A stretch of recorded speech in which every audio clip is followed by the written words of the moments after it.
Well, greetings, everyone. Welcome to another edition of the Peaceful Solution Character Education Program Teacher Certification Course. And if you can say that 5 times as fast as you can, if you're standing here at the Peaceful Solution headquarters in Abilene, Texas, or wherever you are, please have a seat. Thank you for the warm welcome.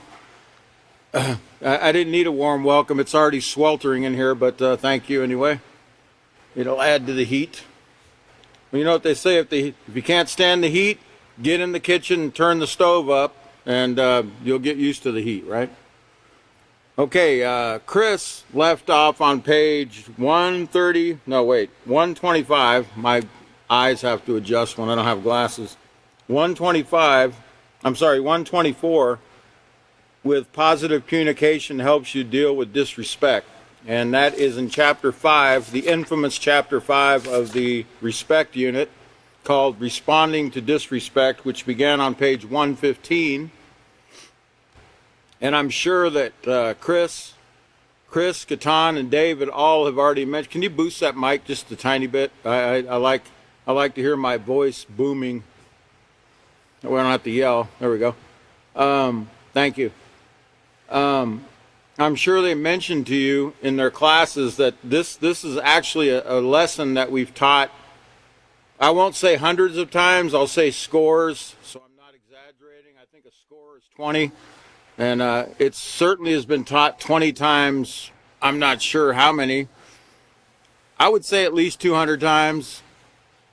I could be a little off, but in junior highs and high schools throughout Texas and in various parts of the United States, this is one of the most requested subjects, responding to disrespect, because, you know, children, as we know, and even adults, if they're not taught, you know, how to deal with the bully, you know, how to deal with people pushing their buttons at school, you know, and as we learn in the junior high, earlier in the grade, in one of the books, it might have been the character unit of the junior high series, a child is disrespected an average of 225 times a week in a junior high. And that's whether it's intentional disrespect or unintentional disrespect. It occurs all the time. So they need to learn how to deal with, we need to learn how to deal with as adults, you know, those situations that are often going to come up where we're being disrespected, where somebody's pushing our buttons and they're not talking to us or treating us quite the way we would like to be treated in a situation. And if I had to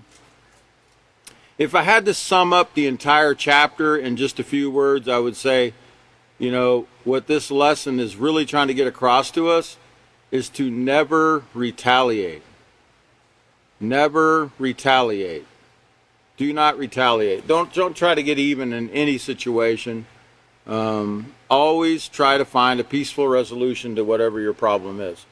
Having said that, let me go back to page 115, because I do want to cover just a couple of a few very important, what I think are very important notes.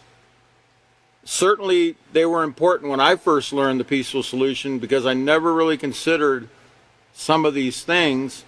And when I read them in the Peaceful Solution, it really hit me. It was like one of those frying pan moments, you know, where doing, and it's like, wow, you know, that seems like it should be common sense, but it's not. You know, it hit me like a ton of bricks. And one of them was the first slide. Oh, if you could put up the first visual, is that responding to disrespect with more disrespect, it only adds fuel to the fire.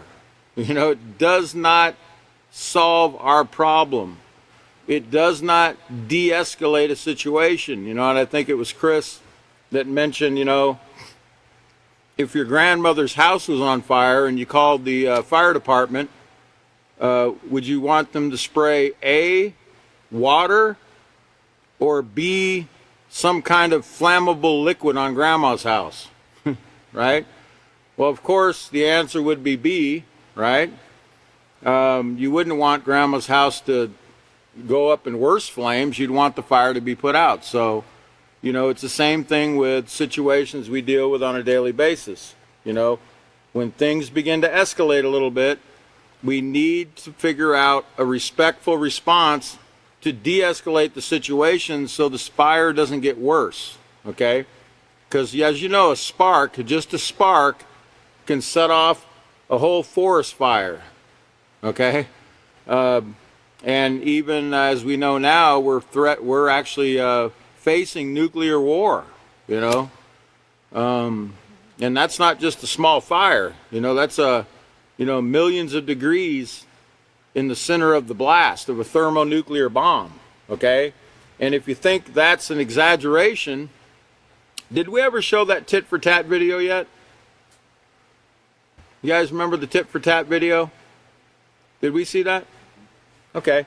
We might have to see it again, because it really shows in that video, you know, how a very simple, you know, somebody brushes somebody at the bus stop, bumps into them accidentally, how that can actually turn into, if somebody doesn't start practicing self-control at a given point, it can actually turn into a thermonuclear war where not just the two parties that are involved, you know, get hurt, but the entire city or an entire planet can be affected because of the results of two people not using these simple, peaceful solution tools that we're learning in Chapter 5 here to de-escalate situations and responding to disrespect in respectful ways.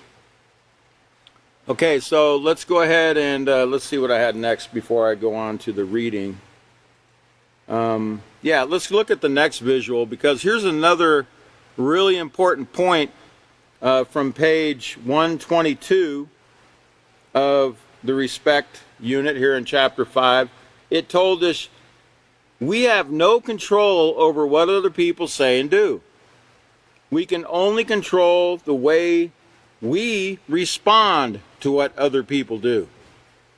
And, you know, that really should be a big wake-up call to people, you know, that, hey, you know, we cannot control what other people do, but we can control how we respond to what they do to us or what they say to us.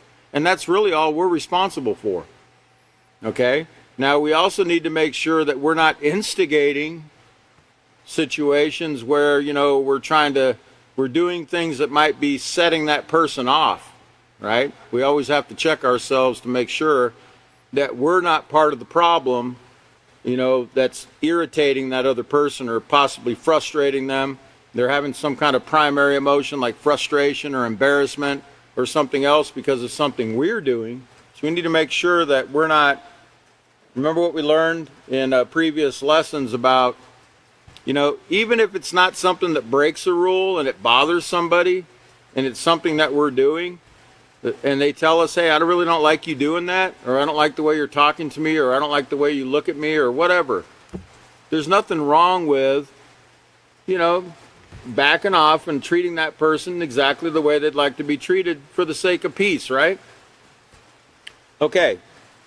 So remember, we can only control how we respond. Now, here's another important point, if we can put up the next visual. We learned on page 119 of Chapter 5 here that preparation is the key. We have to be prepared to be disrespected. And as we learn, you know, not everyone in the world is being taught the Peaceful Solution Character Education Program, nor are they even trying to improve their character. Nor do they even know what character is, right? So it's not their fault. It's not something that's glorified in the world. You know, becoming a better person. You know, that's not something that's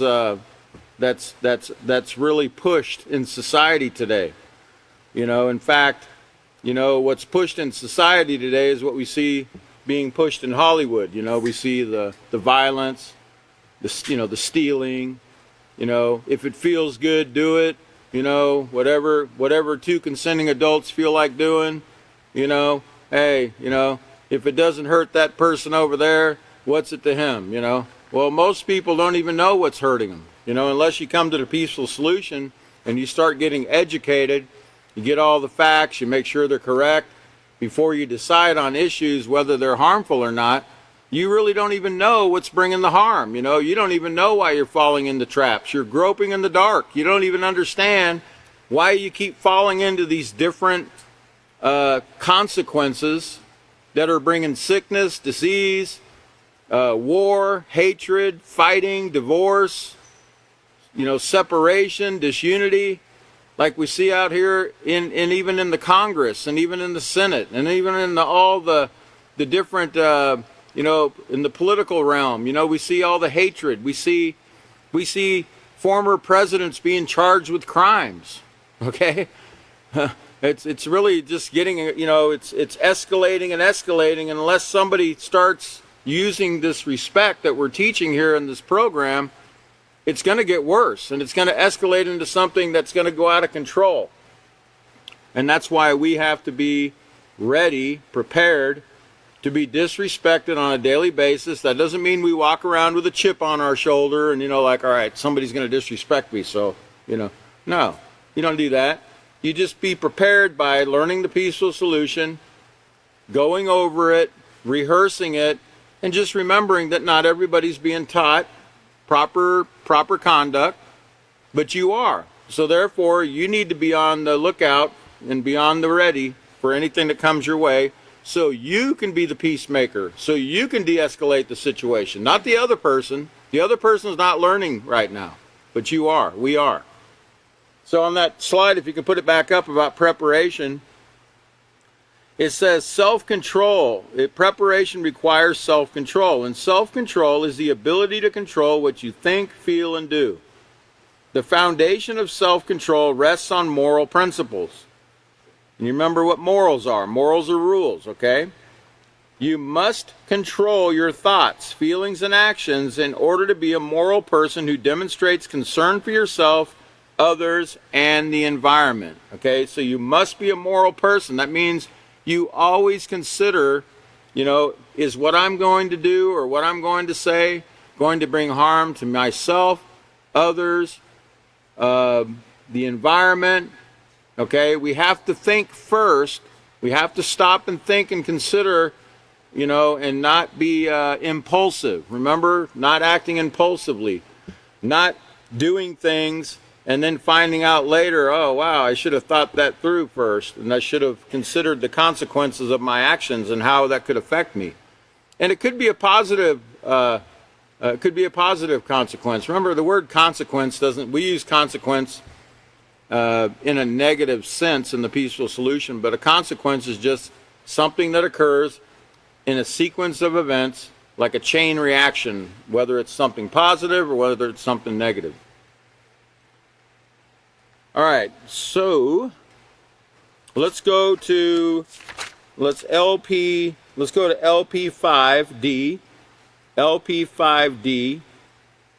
and I think we should be looking at, let's look at step number 5, because step number 5 includes page 124, and that's where we're going to be starting tonight. I'm going to rehearse a little bit of what Chris left off on. It says, explain to students that it is normal to feel the primary emotions of embarrassment, rejection, and humiliation when someone disrespects us. Remember, primary means first. You know, primary means our first emotions or our first feelings that come over us. You know, we don't get angry first. It's not a primary emotion. Anger is a secondary emotion. Chris went over this in the last class. He went over all the facts about anger that we've already gone through in the self-control unit.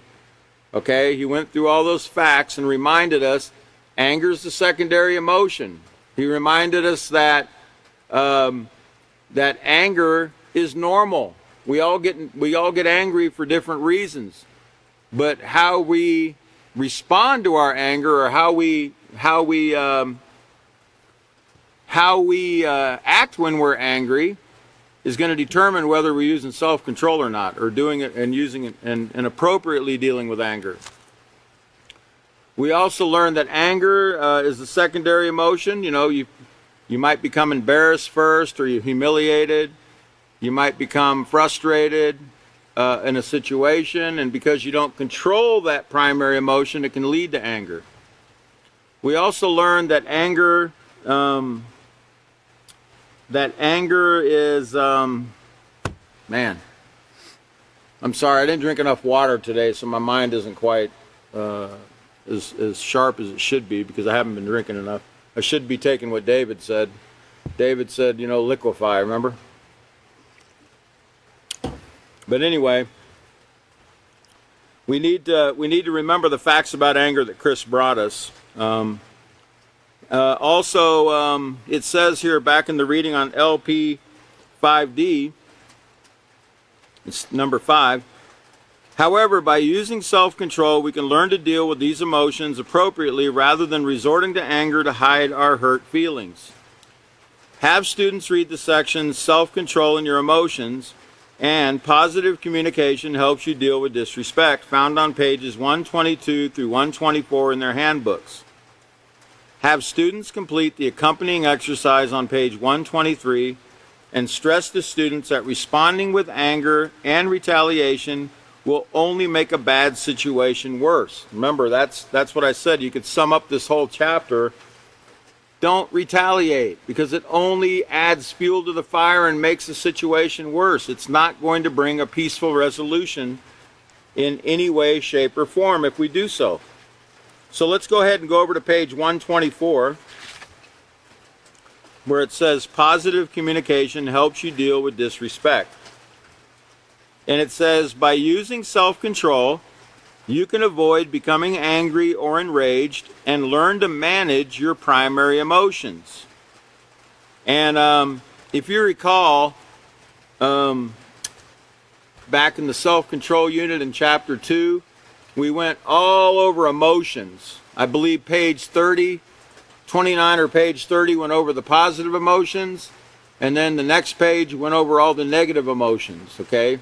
Anger was one of them. Anger was one of them that book actually went into in deep detail because anger is an emotion that most people don't understand and they have the hardest time controlling, okay? It's anger.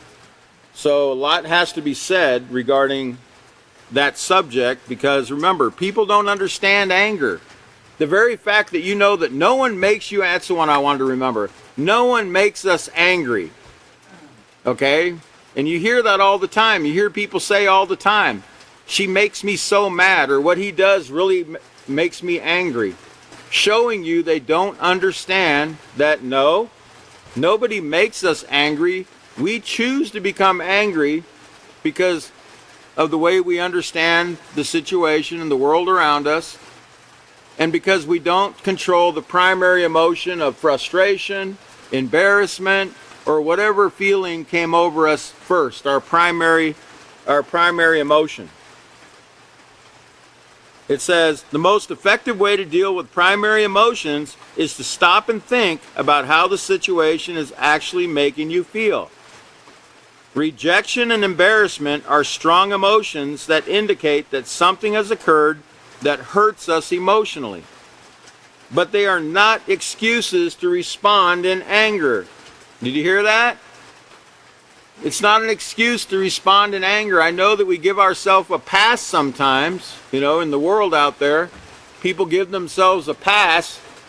You know, they say, well, you know, I have a right to be angry. I have a right to lash out. I have a right, you know, for this righteous indignation I have right now, you know, steam coming out of their ears and you know, fire breathing out of their mouth, and you know, because they're angry, they feel like they have a right to be enraged, you know, because of something somebody did. But the truth is, yes, we all become angry, but we don't have to lash out, we don't have to cuss, we don't have to scream, we don't have to yell to let someone know we're angry. You remember we learned in chapter 3, the anger chapter in the self-control unit, we learned all the appropriate ways to deal with anger. You know, you can take a time out, a mini mind vacation. You can count to 10, 20, 30, however long you need to count to calm down. Do some breathing exercises. You can walk away. As long as it's not an authority figure, you can walk away in a situation and cool off, okay, and come back and deal with it later. there's many different ways we can deal with the situation without, remember we also learned about using appropriate language, like I language instead of you language. You could say, I feel very angry about what you just did, instead of saying, you make me so angry, and accusing the other person of something that's your choice. It's our choice to become angry. It's not their choice.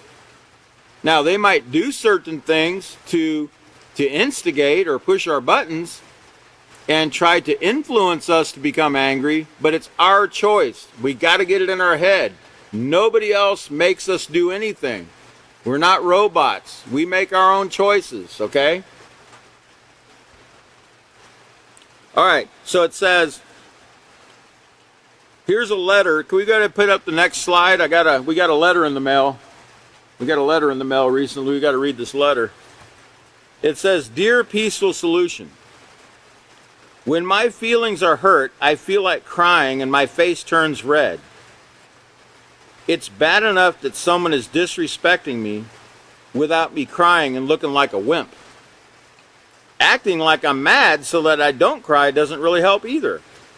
What should I do? Sam, age 12. All right, Sam, we got an answer for you. I'm glad you wrote us. Wherever you are out there, Sam, we're gonna get into what you can do in that situation, where you don't have to even cry about it, and you don't have to get angry about it. You can actually deal with it in an appropriate way, and we'll show you how you can do that. We'll show you some appropriate ways of dealing with these things. It says, remember, when you respond with anger to cover the fact that your feelings are hurt, you are hiding behind your anger. Can you put up the next visual? Because I want you to see how we sometimes hide behind anger. Okay, that's on page 122. Don't hide behind your anger. In fact, let's go back there real quick. Don't hide behind your anger. Go back to page 122. Go ahead and leave that visual up while I read. It says, primary emotions, if not managed appropriately, can hide behind a secondary emotion called anger. Anger tells us we are experiencing something that we do not agree with. When it comes to disrespect, anger can be a big problem because there's a tendency to respond with anger to disguise the fact that our feelings are hurt. Okay? And I think I told you the story. I'm pretty sure I told you the story of the student I had whose wife got a job at at one of those 7-Eleven or some place where she was going to have to work the midnight shift.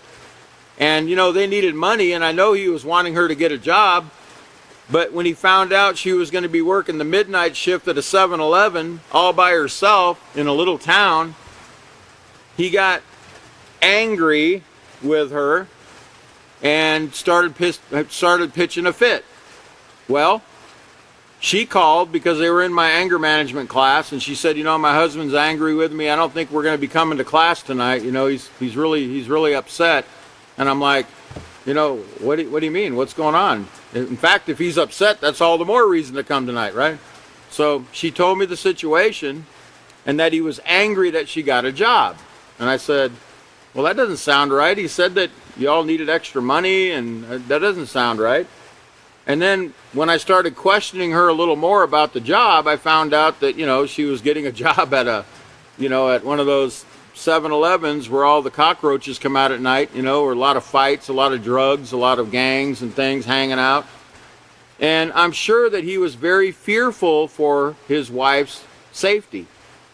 But rather than just telling her, honey, I really don't like the idea that you're going to be working at some place late at night where you can get hurt, possibly raped or killed or robbed or something like that. Instead of telling her that, instead of expressing his fear, which was his primary emotion, what he did was you got the visual up? He hid behind that cloak of anger. Instead of expressing his true feelings, he hid behind anger, and he lashed out at her because she got that job, and he didn't like the fact that she got that job.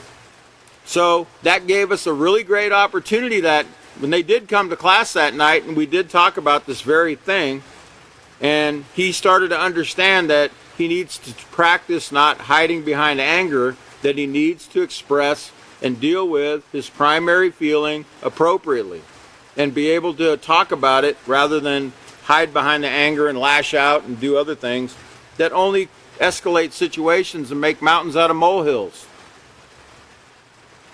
Okay, now back to let's go back to page 122. I want to finish that thought about hiding behind anger. It says, in other words, when someone's treated with disrespect, he might initially feel rejected, humiliated, or frustrated, and instead of showing those feelings, he responds with anger by cursing and yelling, and an angry response will not solve the problem. It will only lead to more disrespect.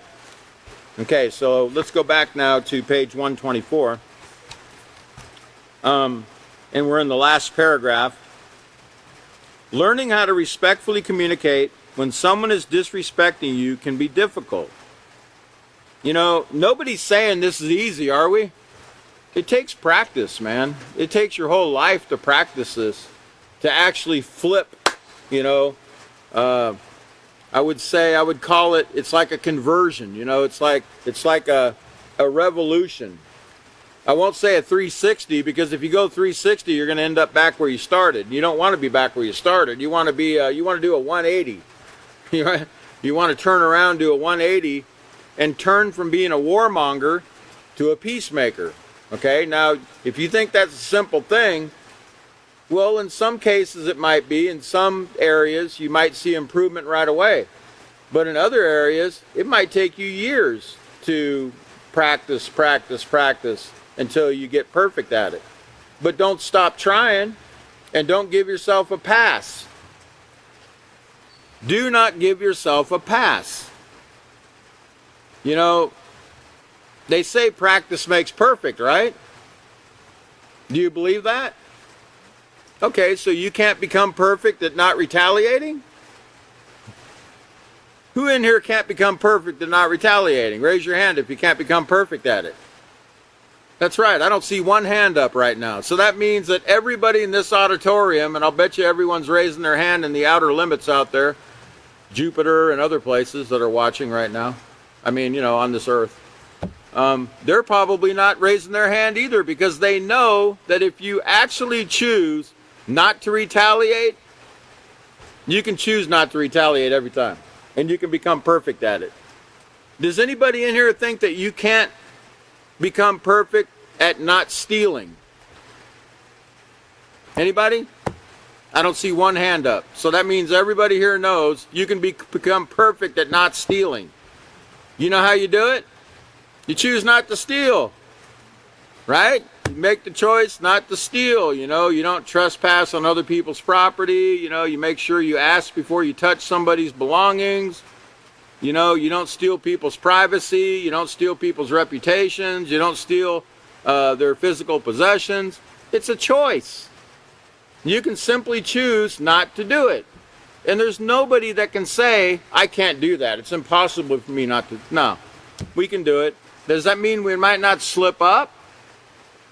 We might slip up and touch somebody's pencil and then say, hey, can I use this? And then realize, wait a minute, I should have asked before I even picked it up. Right? That occurs from time to time. But we can become perfect in not doing these things. All we have to do is choose. So everybody that's watching out there, even if it's your first time tuning in, don't give yourself a pass. You know, come on now. You know, we can actually choose to be a moral person right now. We can stop bringing harm to ourselves or anybody. That's the beauty of the Peaceful Solution Character Education Program, is you can choose right now to turn your life around.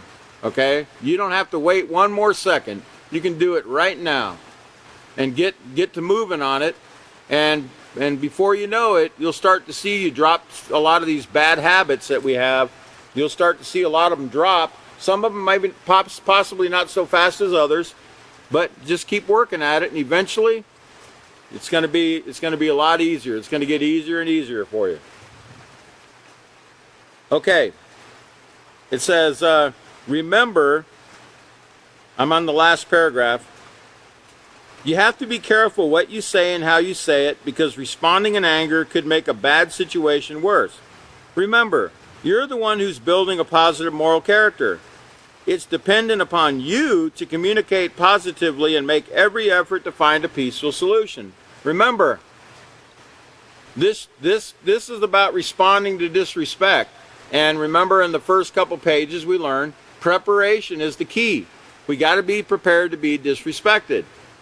And if you're at the grocery store and somebody disrespects you, it's incumbent upon you and me to be the peacemaker, because we're the ones that are learning. Now, how is the other person that's not in the Peaceful Solution Program going to learn to be respectful and to respond respectfully if we don't? We can actually teach them right there on the spot without them ever having to come to a class. We can actually teach them by our response right there in that situation. And I guarantee you, people do notice. People do notice. People notice. They notice. And they know there's something different about you. If you're a Peaceful Solution student, people know there's something different about you. And they should see there's something different about us. Okay? In the way we behave, in the way we respond to situations. Okay?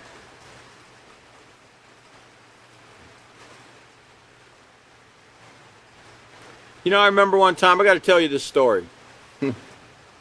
I remember the author of The Peaceful Solution told me one time, actually he told a lot of us, we were having a seminar, it was a summer seminar, and he said, you know, when you give your word about something, you got to keep your word.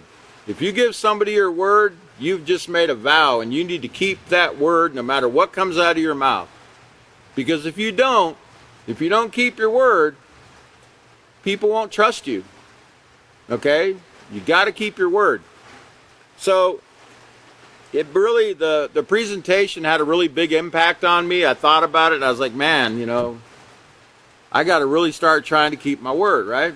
So that I think it was Monday, probably right after the seminar, that Monday at work, an old lady came in to order some kind of monthly supply. It was a medical supply store, and she needed a monthly supply of certain things. And she said, can you please put in an order for these items, and can I come and get them tomorrow? And I said, sure, ma'am, I'll get them today for you. Well, after she left the store, I guess the phone rang or another customer came in. I don't know what occurred. I don't have no excuse. I just know I didn't do what I was supposed to. And I forgot to order the items for the lady. So then the next day, the lady comes back, and I just saw her, and I'm like, oh no. Right when I saw her, I remembered I was supposed to order her supplies, and I hadn't done it. And you know what that lady told me? I'll never forget it. I told you, they know there's something different about you. She looked at me and she said, but you promised me. You know how small I felt?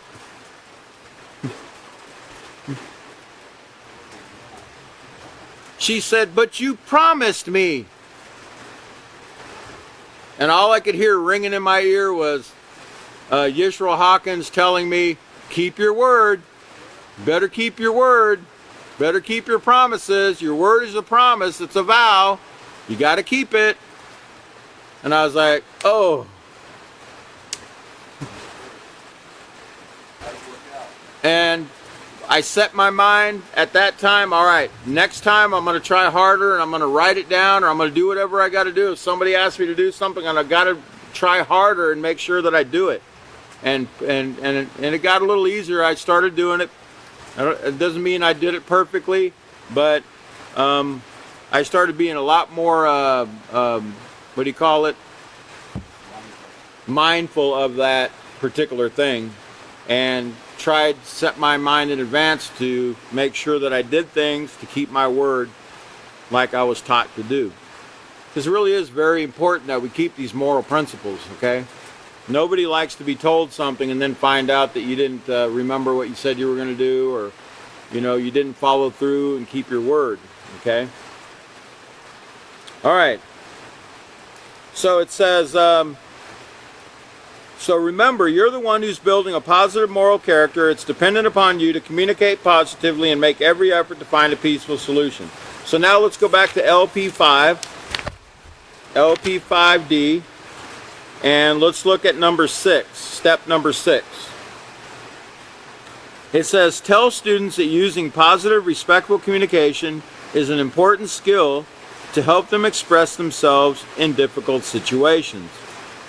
Let me read that one more time. It says, tell students that using positive, respectful communication is an important skill to help them express themselves in difficult situations.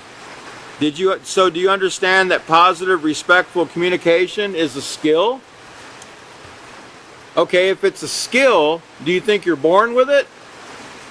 No, it's a skill. That means you have to actually come to a class and you have to learn how to do it. Okay, or you have to come to you know, some kind of seminar where we're given a peaceful solution seminar, whatever you got to do to learn that skill. Just like you learn how to, you know, fix cars, or you learn how to, you know, be a plumber or electrician or a rocket scientist. It's a skill. You have to come and you have to train. You have to train. You have to get the education. You're not born with it. Okay? None of us are born knowing how to communicate in all the ways the peaceful solution teaches us to communicate. It says,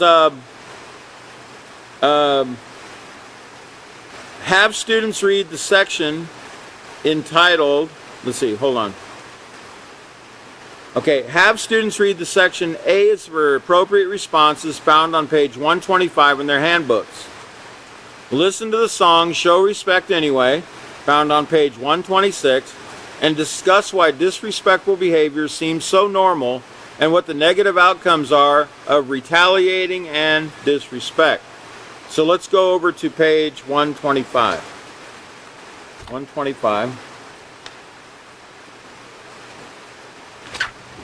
And it says A is for appropriate responses.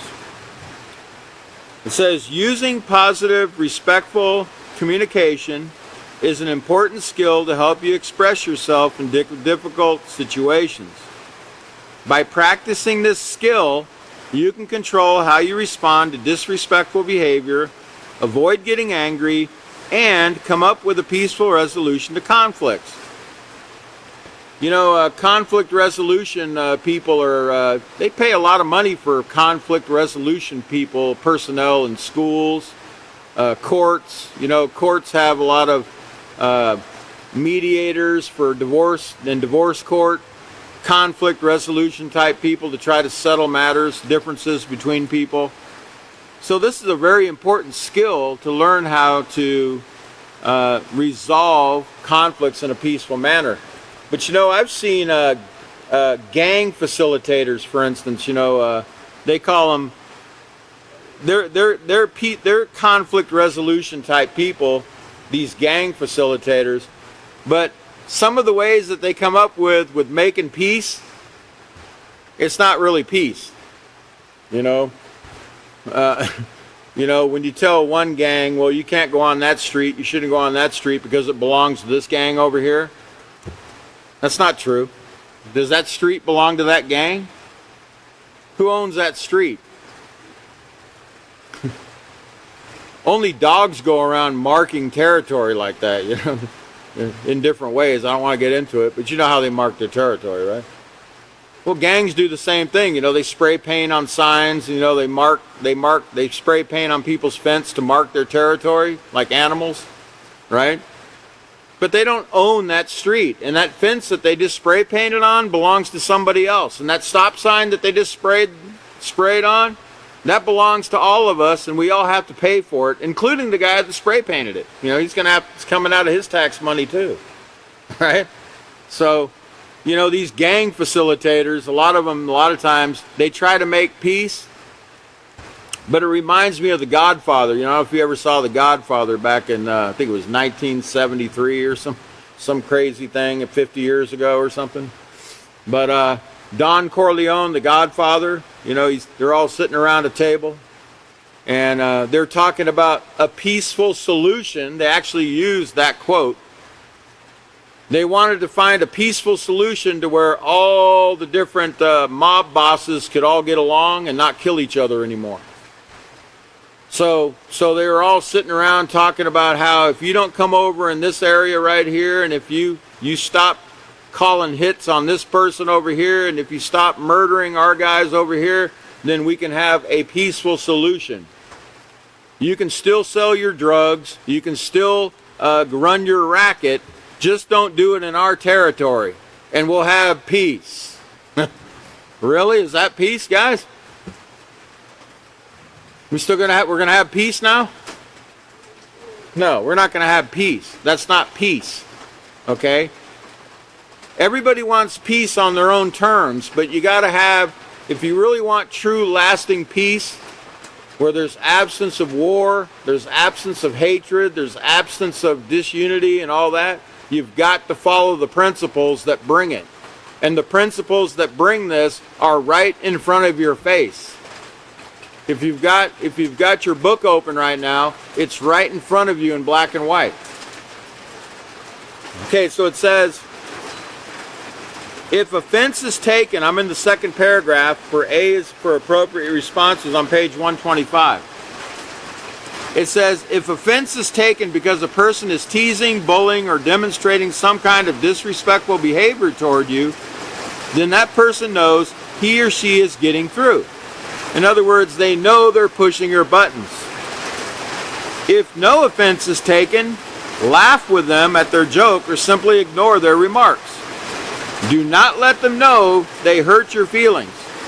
This will only make them worse at their game. Don't confront them about it. It will only escalate the situation. So, you know, you got to use what they call a poker face. You know, you don't let them know. You know, like the old commercial said, never let them see you sweat. Yeah. You don't have to show your emotion. You know, you don't have to show how what you're really thinking. You don't have to wear it on your sleeve. Don't let them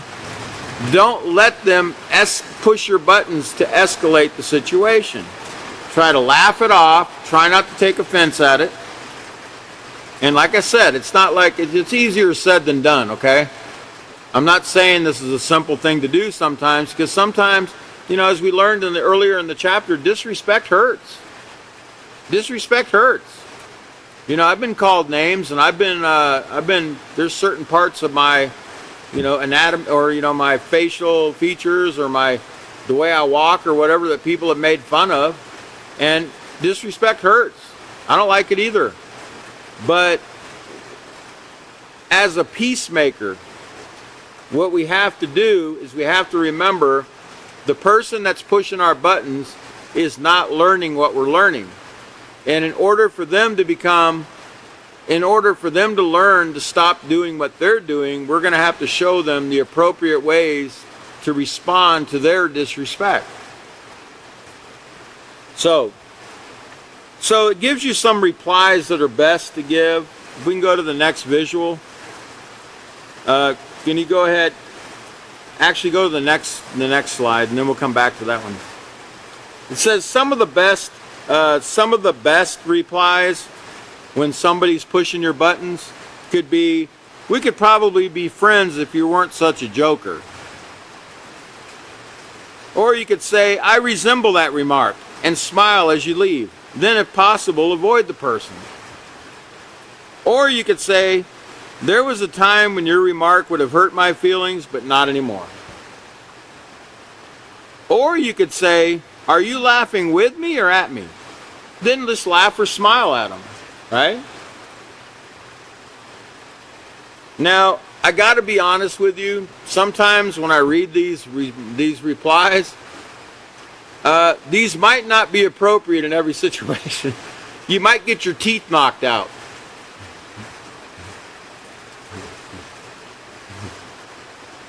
I mean, really. You have to gauge the situation.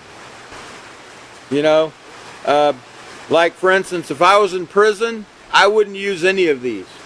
If somebody disrespected me in a prison type situation, and a stranger that I didn't know their disposition, I didn't know their, what they're capable of, I didn't know, if they have any first of all, they don't really have any self-control because they're trying to push my buttons. So what are they really capable of doing if I smart off to them? Because a couple of these sound like they're smart answers. So you got to really be careful and gauge the situation before you speak. In fact, can you show the next slide?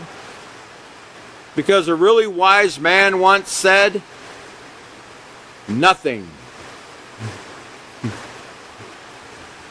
Sometimes the best thing to say is nothing. Right? A wise man once said nothing. Sometimes it's just best to keep your mouth shut in a situation. Don't say a word. Okay? Because you don't know what the other person is capable of. And you don't know if your response might escalate the situation even though you're trying to de-escalate it. It might actually make them more infuriated because they're not getting at you. Right? So you got to be careful and gauge every situation. Some of these answers, I could see using them in a junior high situation, in junior high. But I certainly wouldn't use these in a road rage situation or something like that where I don't know the person and I don't know what they're capable. I already know they've got a baseball bat, they're getting ready to swing it at me, and I tell them something like, we could be friends if you didn't look like Babe Ruth with that baseball bat, or some stupid response, and then he ends up, batting my head off or something. So we got to be careful. Okay, so it says, never confront people who want to argue or fight. Never confront them. Never confront people who want to argue or fight. How many people does it take to argue? At least two, right? So, if you have two people arguing, you have two fools. And if you have two fools that aren't using self-control, what did Chris say Abraham Lincoln said? It's bad enough when one fool loses his head, but it's doubly bad when two fools lose their head, because now what you got is called a war, right? So you got to be the peacemaker. We've got to be the one. We're being taught. They're not being taught. We are. Remember that. When you leave this auditorium and you go and do your business out there at Lowe's or Home Depot or Walmart or H-E-B or wherever you go, at work, at school, you're being taught the Peaceful Solution Character Education Program. You're being taught moral principles. You're being taught how to de-escalate a situation. You're being taught how to respond to disrespect. They are not. They're being taught by Hollywood. They're being taught that if you say something to them that they don't like, they have every right to smash your face in. Right? That's what they're being taught. They're being taught that if somebody does something to me, if somebody steps on my shoe at the shopping mall, I have every right to step on their shoe and possibly even steal their shoes because they stepped on mine, right? This is what they're being taught, okay? They're not being taught how to de-escalate anything, okay? They're being taught, get even. If it feels good, do it. Don't get mad, get even. That's what they say. Okay, so never confront people who want to argue or fight. Just don't let it bother you. Just don't let it bother you. Just don't let it bother you. It might be easier to not let it bother us if we knew everything about that person's background, like the one who's pushing our buttons. If we knew about their background, their upbringing, their home environment, what's going on at home, possibly their wife's cheating on them, or possibly they have a child that's involved with drugs, possibly they're having trouble at home. you know, some kind of trouble everybody's having. Remember, there's dysfunction in every family, isn't there? Is there any family perfect out there? And just because they come to work, does that mean all their troubles are left at home? No, you bring them with you to work or to the store. You know, so when that irate customer walks in, you know, it might not just be that he's irate about the phone bill. You know, he could go have other things going on that we don't know about. He could also be suffering from some kind of mental defect that we're not aware of. He could be bipolar, he could be schizophrenic, there could be a myriad of mental health issues that he's suffering from that we're not aware of. But you know, most people are suffering from some kind of mental illness in this world today. Okay? It might be easier for us not to let it bother us if we would stop and think about and consider other people. Like, consider that other person. Be considerate of them. Like, think about, like, what kind of background do they have? Like, where'd they come from? You know, what am I doing anything to contribute to him having a bad day today? Or is it just, you know, what could it be? Consider that other person and try to see what we can do to help that other person have a better day. In fact, somebody answered the phone the other day, a friend of mine. He answered his phone the other day. He said, "Hello, William. How can I help you have a better day today?" And I was thinking, I was already having an okay day, but when he said that, it was like, that was pretty cool the way he said that. I was like, yeah. I wanted to tell him, well, there was a couple of things I wanted to ask him, but then I thought, no, I don't want to do that, but for a better day. But it was really nice to hear somebody answer the phone like that, rather than, yeah, what do you want? You know, or yeah, you know, or, you know, some other response. It was really kind of cool. Okay, it says, remember, I'm in the third paragraph. It says, okay, so never confront people who want to argue or fight. Don't let it bother you. Practice the poker face. Don't let your face show your irritation or hurt when remarks are made. Remember, most people joke because they like you. Most people joke because they like you. By smiling, you will learn those who do and those who do not. Those who do not like you will soon avoid you if they see they can't bother you with their remarks. You know, some people will not get the response they want. As you know, the old saying, you know, they keep pushing your buttons, but you're not giving them any kind of response. They're going to get tired of that. They're going to go to somebody else that will, you know. And for the most part, that is true, but that doesn't mean they're not going to try to really escalate the situation until they can get you to respond. And if you have a red line, like the UN, you know, a lot of these people, and, you know, I think it was Chris or Catan might have been mentioning, you know, these countries all have a red line. You know, you can't cross this line. If you cross this line, we're going to war, buddy. You know, well, we can't have a red line in the peaceful solution. None of us can have a red line, you know, where you can only push me this far, and then, you know, if you push me further than that, then I have a right to strike out, retaliate, and get even with you, buddy. No, none of us do. We cannot retaliate ever. If we retaliate, we lose. If we retaliate, we lose. If we retaliate, we're no different than the one that's pushing our buttons. We're no different than the one. What separates us from the one who's the warmonger and trying to push our buttons and get us to respond? There's no difference. So it says, remember, it says, if someone close to you or a loved one is making hurtful remarks in public, simply laugh with him or her at the time. Then privately, in a loving manner, explain that the remarks that were made actually hurt your feelings, and ask if it would not be better to build one another up rather than cut each other down. Be sure to do this in a loving, respectful way. Remember what is referred to as the golden rule. Correct a person as you would desire to be corrected. Okay, so, you know, don't, you know, in other words, don't do it in front of everybody. You know, like Jerry Springer, you know, everybody's out there talking about their dirty laundry in public. So of course, everyone's going to get upset. Next thing you know, chairs are flying. People are out in the parking lot shooting each other. I mean, you don't do it that way. You don't correct somebody in public, in front of everybody.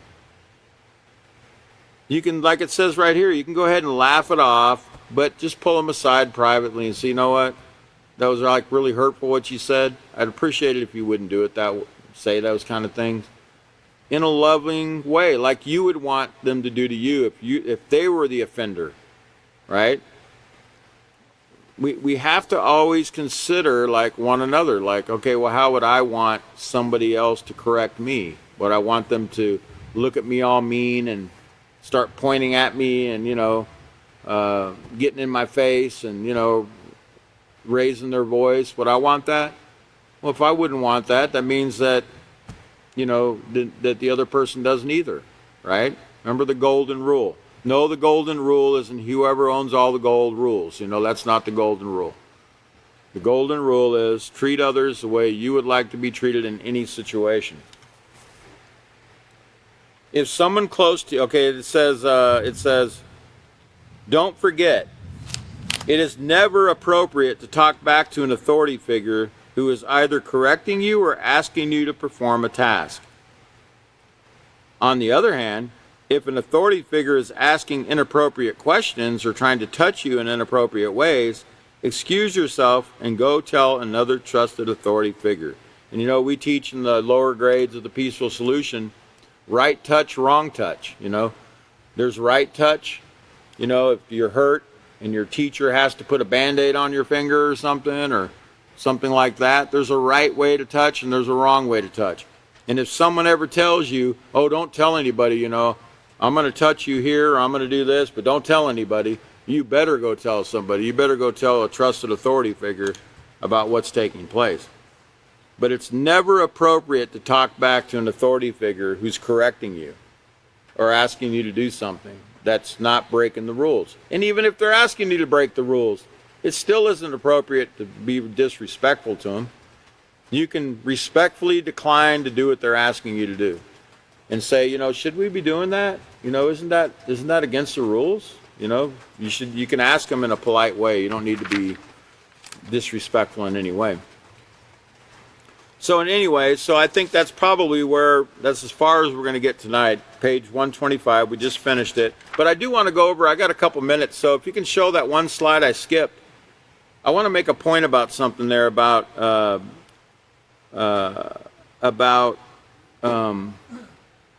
mind and body. And this was from the self-control unit on page 38. It says, positive emotions balance the body and mind. They can relieve anxiety, stabilize heart rate and blood pressure, as well as stimulate the immune system, keeping it healthy and making you better able to fight off infectious disease or even criticism from others. In other words, try to think positive thoughts in a situation where your buttons are being pushed, so you'll have positive feelings, okay? And sometimes it's not easy to do that if your body's out of whack or something. Sometimes if your mind's not well, your body doesn't feel well. If your body's not feeling well, your mind don't feel well. But positive emotions will help you deal with those situations. So if you're having positive thoughts when somebody's disrespecting you, try to have positive thoughts rather than the negative ones. You'll be better able to fight off any kind of, even the fact that they're pushing your buttons won't bother you so much, is what I'm saying, okay? Remember that. Try to have the positive thoughts, because the positive thoughts lead to positive emotions. And positive emotions lead to positive actions. Remember, your feelings lead to actions. And if your feelings are positive, they're going to lead to positive actions, where you're not going to lash out at the person.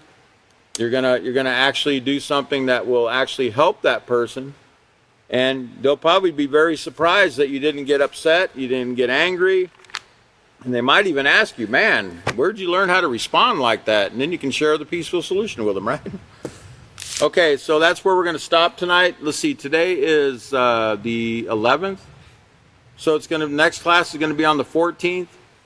6/14, Wednesday, 6/14/2023 at 5:30 p.m. Central Standard Time. You've been a really great audience, and I appreciate your coming out tonight. Have a great evening, and we'll see you next class.